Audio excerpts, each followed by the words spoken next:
ওয়াজিব, একটা নফল। এগুলোর গোস্ত যেভাবে মনে করে এভাবে ধনী গরিব সবাই খাইতে পারবে, নিজেও খাইতে পারবে। আর একটা মান্নাতের অমুক কাজ হলে আমি একটা কোরবানি দিব। আর একটা হচ্ছে ওসিয়তের, এগুলা নিজে খাইতে পারবে না, ধনী যারা আত্মীয় তাদেরকে খাওয়াইতে পারবে না, গরিবদের কাছে মধ্যে বন্টন করে দিতে হবে। আর কোরবানির পশু যখন আমরা কিনবো,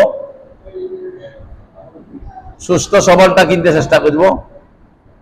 শিং ভাঙ্গা, কান্নাইওয়ালা বা খোরা এগুলা খেয়াল করবো। এগুলা আলহামদুলিল্লাহ এগুলা এখন অনেক সময় অনেকগুলা আমরা অনেক সময় এগুলা খেয়াল করি।